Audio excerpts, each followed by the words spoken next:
Water wave in a shallow dish are 6.0 centimeter long.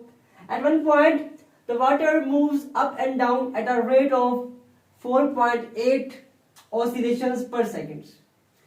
एक कम गहरी plate में 6 centimetre लंबाई की पानी में वेव पैदा होती है। एक मुकाम पर पानी जो होता है वो ऊपर नीचे 1 सेकंड में 4.8 ऑसिलेशन मुकम्मल करता है। हमने फाइंड करना है टी, टाइम पीरियड फाइंड करना है पानी का, और पानी की वेव की स्पीड हमने फाइंड करनी है। बहुत ही सिंपल है बच्चों। आप लोगों के पास क्या है, आप लोगों के पास फ्रीक्वेंसी है, आप लोग टाइम पीरियड फाइंड कर सकते हो।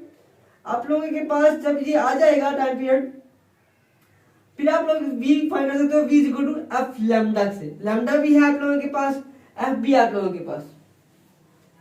तो क्या फॉर्मूला करेंगे for time period, time period के लिए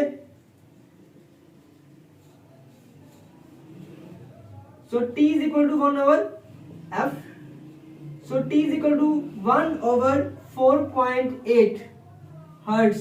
ठीक है, तो t is equal to क्या रहेगा आपके पास 0.21। जब आप इसको डिवाइड करेंगे तो आपके पास 0.21 आंसर आएगा।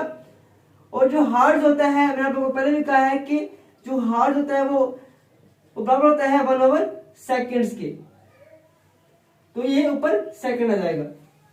अभी हमने फाइंड करना है वेलोसिटी v को, हमने स्पीड फाइंड करनी है, पानी की वेव की स्पीड फाइंड करनी है। स्पीड फाइंड करते हैं, स्पीड ऑफ वेव, तो v is equal to f lambda, v is equal to f lambda. आप लोगों के पास f क्या है 4.8 हर्ट्ज। आप लोगों के पास लैम्डा कितना है 6 सेंटीमीटर। जब आप इसको डिवाइड, जब आप इसको आपस में मल्टीप्लाई करेंगे तो आपके पास आंसर आएगा 29 सेंटीमीटर और सेकंड। अब देखिए बच्चों, ये सेंटीमीटर में है, हमने इसको मीटर पर सेकंड में कन्वर्ट करना है, तो वही तय करेंगे divide by 100। So v is equal to 29 over 100।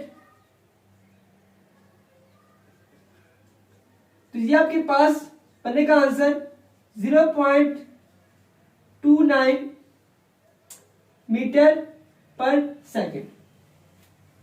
तो ये हमने फाइंड कर लिया इसकी स्पीड ऑफ वेव की हमने स्पीड भी फाइंड कर लिया, क्योंकि पानी की स्पीड, क्योंकि पानी की वेव की स्पीड है बड़ी।